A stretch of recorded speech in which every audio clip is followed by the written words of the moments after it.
ça fait un peu une déco. Ouais.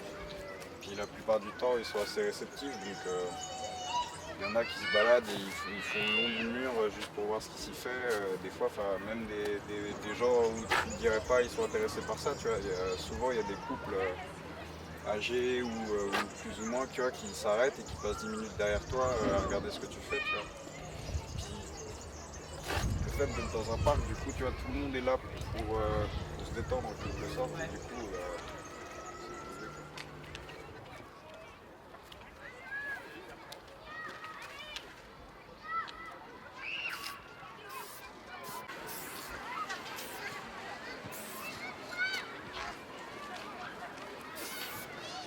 Bobs.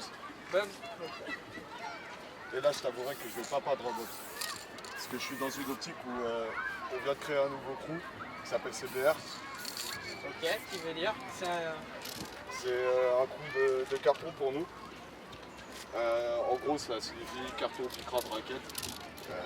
C'est juste pour le trip parce qu'en l'occurrence, à cette heure-ci, pour la plupart d'entre nous, on s'est rangé de ces activités-là, à part le carton, qui reste quand même une manière de vivre. Mais voilà, c'était surtout une manière de donner un espèce de lifestyle à notre peinture en quelque sorte. D'accord, ok. Et du coup, quand tu graffes tout seul, tu graffes. Je graffe de tout, je peux graffer des blasts comme des coups en moi ou pas mal d'autres choses. Par exemple, j'ai beaucoup bougé avec certains Italiens et on a créé un crew vraiment italien qui s'appelle Vicky Cosa Nostra. C'est plutôt sympathique.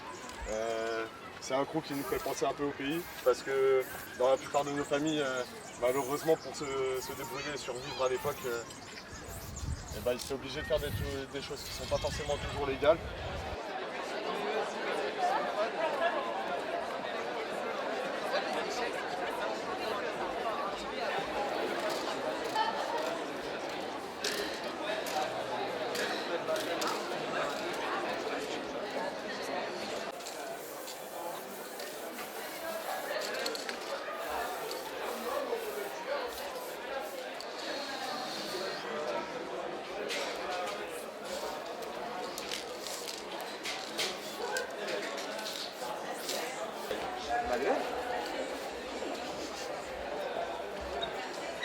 C'est ça la moitié? Non, c'est ça la moitié. Ah, c'est ça? Agir dans la rue, c'est un truc que j'ai commencé très tôt et je m'y sens bien et j'aime bien. Et il y a ce côté où tu restes dans le réel, t'es pas déconnecté des gens, t'es au contact de ton spectateur.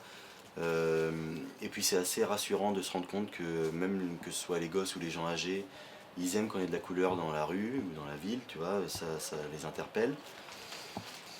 Mais ouais, enfin, moi la catégorie street art me va très bien. Et bon, c'est pas... Pour moi, c'est l'ensemble des signes dans la rue, le street art. Alors, chacun sa définition. Moi, je vois que c'est pas une définition partagée par tout le monde. Mais pour moi, le graffiti fait partie du street art, comme le collage, comme le pochoir, le machin, tout ça, qui sont des disciplines d'expression dans la rue. Et tout cet ensemble forme l'art de rue.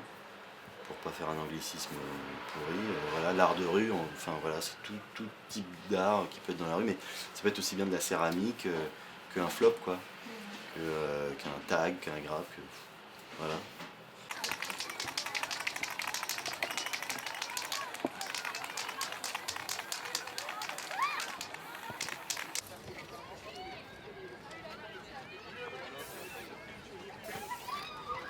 Sacré travail de calligraphie. le tag, en fait, il est dévalorisé parce il s'exprime dans le vandalisme et dans la dégradation. Ouais. Donc, tout ce qui est de cet ordre-là, ça fait chier le public.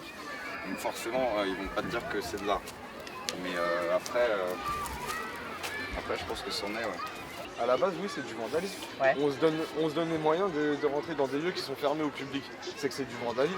Il y a un moment où il faut se rendre compte que c'est le vandalisme qui nous fait vivre, nous, graffiti artistes. Enfin, vraiment vandales, c'est l'âme même de ce qu'on fait. Enfin, il y a du vandal, mais il y a de l'art aussi dans ce qu'on fait. Parce que aujourd'hui, vous prenez la plupart des vandales, ils ont tous fait des toiles parce que à un moment ou à un autre, il faut passer à autre chose, essayer de financer son art. Et au bout d'un moment, à force de dessiner, vous faites des toiles et vous vous dites que ça pourrait peut-être se vendre et ça se vend au final. Et là, on passe du vandalisme à l'art. Ouais.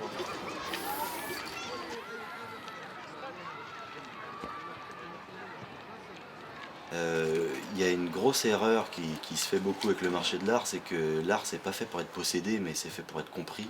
Enfin, à mon sens en tout cas. Après, plein de gens me diront le contraire, mais moi je pense que déjà dans un premier temps, ce qu'il y a d'important c'est de passer un message, d'être compris. Et c'est vrai qu'avec le cellographe, c'est une œuvre qui est complètement éphémère. Si tu la coupes, elle explose parce que c'est des couches de cellophane tendu. Donc ça nous protège du vol de street art. Personne ne peut nous voler notre production. On peut la laisser et partir d'ici. Tout ce qui va se passer, c'est qu'elle va être trouée, cassée, elle va voler au vent, ça va devenir un déchet, puis elle va être jetée. Donc la rue, la ville va la digérer, entre guillemets, tu vois. Mais voilà, il y a cette notion de dire que que l'œuvre d'art c'est le moment, enfin l'instant d'art c'est maintenant et après c'est fini, avant il n'y a pas. Je trouve que ça rajoute une légèreté à cette espèce de truc très lourd, très dur, avec une écriture très bourrine de graphes à la bombe, avec des contours épais et des couleurs très chimiques, faites machin. Il y a ce côté d'une légèreté assez forte qui va se retrouver dans l'idée que ça va disparaître et que c'est de la dentelle le truc, quoi. C'est genre, ça a une durée de vie, même un insecte vit plus longtemps, quoi, tu vois. Tu fais ce qui t'apporte à un moment donné. Enfin, moi, le Vandal, ça m'a beaucoup apporté quand j'ai commencé. Effectuer quelque chose très rapidement, ça t'apprend beaucoup, t'apprends vite, machin. En plus, c'est une aventure avec les copains aussi, parce que quand t'es jeune, tu te marres je sais pas, à aller dans les endroits où c'est interdit, machin, tout ça. Mais au bout d'un moment, tu passes un peu l'âge et puis t'as plus envie de courir, t'as envie t'as envie de te réaliser et d'arriver à faire quelque chose de plus fini et d'amener ton art un peu plus loin. Bon après, mais après, enfin, ça remet pas en cause, comment dire, j'adore le Vandal et j'en referai et c'est plaisant et je critique pas et enfin, tu vois, et je comprends très bien qu'il y a des mecs qui sont plus vieux que moi qui continuent de faire des trains parce que c'est leur passion, parce que c'est ça qu'ils ont dans la tête, parce que ça les fait vibrer et il n'y a pas de raison qu'on s'empêche de vibrer, enfin la vie est trop courte, tu vois, genre, donc je trouve ça plutôt même cool que les mecs ils lâchent pas l'affaire et que il continue de faire ce qui les passionne, quoi, tu vois. En soi, le graffiti pour moi c'est plus qu'un mur, c'est sur roulant, c'est justement sur roulant qu'il y a de l'intérêt. Ouais. Parce que y a une montée d'adrénaline, c'est quelque chose qui fait que tu te sens à peu près libre. C'est pas comparable avec autre chose parce que quelle que soit l'adrénaline qu'on puisse avoir, je sais pas. J'ai déjà fait du saut à l'élastique et le saut à l'élastique ça procure une telle adrénaline que ça monte vraiment, t'as du mal à t'en remettre. Ouais. Là t'es obligé de la subir, ça dure. Le temps que tu fasses ta pièce, t'as les oreilles, t'as tous tes sens en ébullition, t'as tes oreilles, tes yeux, tu essaies de regarder partout. Ouais. C'est. Je sais pas, c'est toute autre chose on va dire. Pour moi C'est une espèce de performance à chaque fois de. Voilà, c'est une gestion du stress à 100% en fait on va dire. D'accord. Là, au moment auquel je vous parle, je suis vraiment pas stressé pour peindre, loin de là. C'est plus que tranquille. Par contre, aller en dépôt, aller taper un train en dépôt, faire un gros panel avec un joint au bec, il y a beaucoup plus de risques et c'est ce qui fait justement la passion qu'on peut avoir pour la peinture en quelque sorte.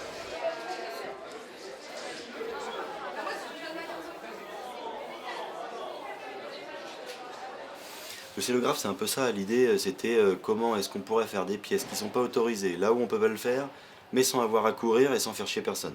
En gros, tu vois, de manière un peu familière, je te dis ça, mais c'était un peu ça l'idée, c'est de pouvoir continuer à exercer, sans modifier le bon fonctionnement de la ville, sans être dans la partie vandale, sans avoir à se méfier des flics, voilà. Et c'est une des solutions en fait, parce que des solutions, il y en a 3000. Et une infinité, et celle-là, c'en est juste une, quoi. Le scélographe, ça a cet avantage, c'est que ça modélise un vide, en fait. C'est un espace vide qui devient d'un seul coup une surface à peindre à un mur. Il y a une loi sur l'occupation des sols. Dès que tu poses une toile au sol ou un chevalet ou un truc, normalement, t'as pas le droit. Il y a des lieux dans Paris où tu peux, mais dans les rues en général, t'es pas autorisé à poser quelque chose, donc à occuper le sol. Sauf que c'est con, mais le cello ça touche pas le sol, quoi, tu vois, donc c'est un truc en suspens et tout.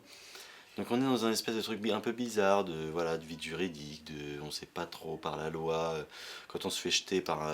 c'est pas arrivé beaucoup de fois, mais quand c'est arrivé de se faire jeter par les flics, est-ce que c'était légal? On sait pas trop. Même nous, est-ce qu'on est en légal, toléré, illégal, machin, on sait pas tellement, c'est un peu bizarre, c'est assez drôle d'ailleurs, de naviguer dans ces eaux troubles où on sait plus trop, où c'est un peu... où c'est aussi, ça fait partie du côté expérimental et on cherche... C'est un peu, en fait, les meilleurs... si les flics voulaient vraiment choper des taggers, il faudrait qu'ils taguent, je pense. Parce que c'est vraiment que comme ça que tu comprends la philosophie et comment ça marche. Et, hein, Ils ont peut-être des taupes. ils ont les CATS. Je crois que je vous en ai déjà parlé, les CATZ, c'est les équipes spécialisées dans le tag. C'est des gens, ils sont en sweat goodies, X-Pack et jean dégueu, tu vois. Et ces gars-là, ils mesurent tous les graphes, la surface. Ouais. Et si quelqu'un porte plainte, ils mesurent la surface et ils rentrent dans un dossier de plainte. Ouais, Et le jour où ils chopent, ils sortent le dossier et ils font tout tomber sur la tronche. Et des fois, ça peut faire très très mal. Il y a des taggers qui sont tombés, ils avaient juste... ils allaient passer, je sais pas moi, 5 ans en tôle et ils auraient des tonnes de thunes à avancer.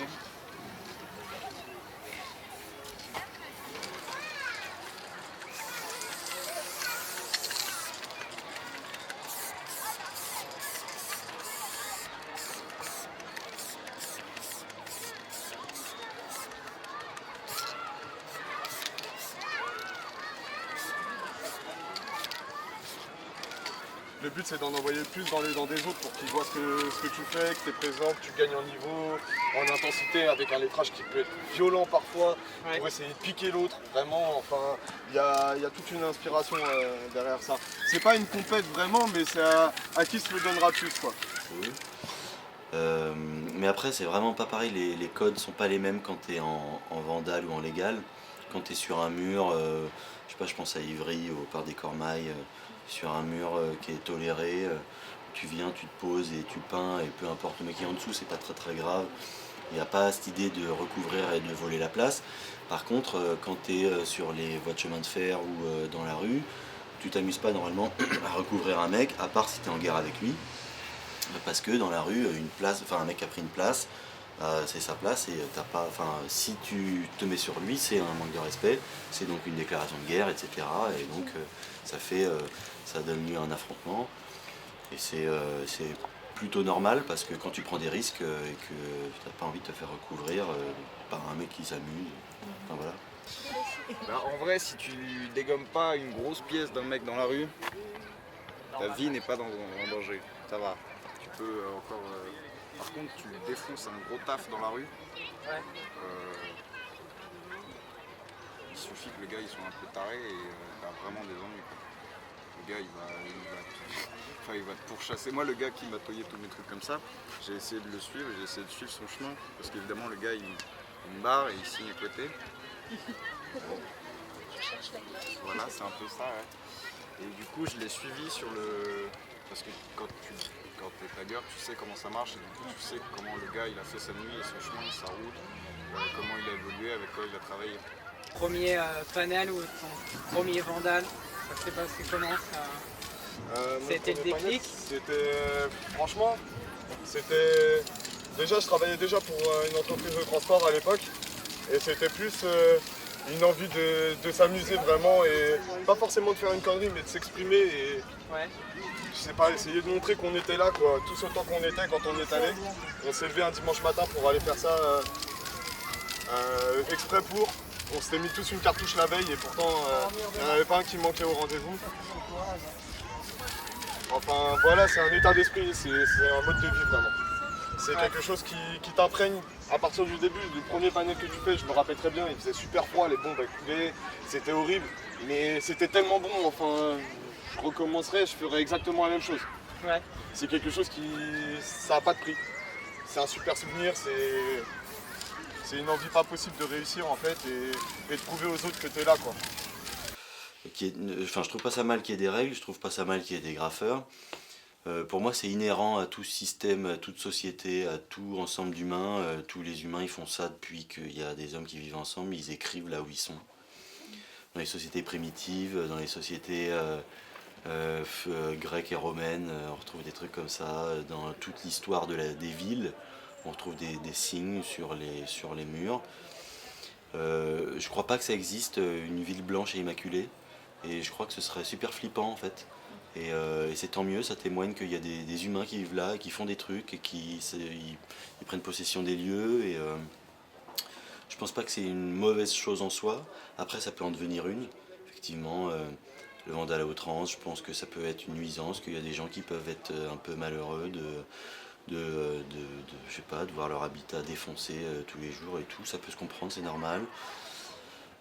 Mais je pense que ouais, tout là-haut, ça doit être un peu chiant comme problème à régler et à trouver une position dessus parce que ça reste de la peinture. Alors amener des mecs en prison pour de la peinture, ça semble ridicule, mais en même temps, ils font ça parce qu'ils n'ont aucune autre manière de solutionner le truc et qu'ils veulent montrer qu'ils font quelque chose. Mais en même temps, c'est débile parce que des fois, les mecs prennent plus que pour des délits ou des attaques aux biens ou aux personnes. Enfin, aux personnes. On arrive à des espèces de trucs un petit peu, c'est un peu stupide et un peu, ouais, je sais pas ce que ça donnerait une ville où on dit allez c'est free, amusez-vous, éclatez tout partout. Je sais Si on pas. me disait ça, Je suis pas sûr que tu je me réjouirais en foncerais fait. ou pas? Enfin, Ouais, sûrement. Je me dirais ah ouais, cette place elle est trop bien, ouais ça c'est trop bien, vas-y je vais me mettre là machin. Ouais, je la ok. ferais peut-être. Puis au bout d'un moment t'en as rien à foutre quoi. Ouais. Puis ça t'intéresse pas quoi. Donc peut-être que la meilleure manière de nous faire disparaître ou de faire disparaître d'atténuer le truc, c'est de l'accepter. Et d'ailleurs, on voit bien, le graphe est en train petit à petit de rentrer dans les musées, décennie par décennie, décennie par décennie. Et il y a beaucoup de old school qui crient au danger en disant mais vous êtes juste en train de tuer la culture, quoi, de tuer le mouvement.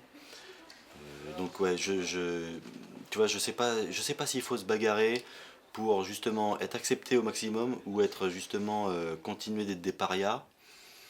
C'est un truc, mon opinion ne cesse de changer sur cette question. J'ai du mal à me positionner, quoi, tu vois. Et en même temps, je suis très content que le graphe soit accepté parce que ça me fait bosser. Hein, faut pas non plus, faut être honnête. Mais d'un autre côté, c'est vrai que pour l'authenticité du mouvement et tout ça, on peut se poser des questions et à raison, quoi.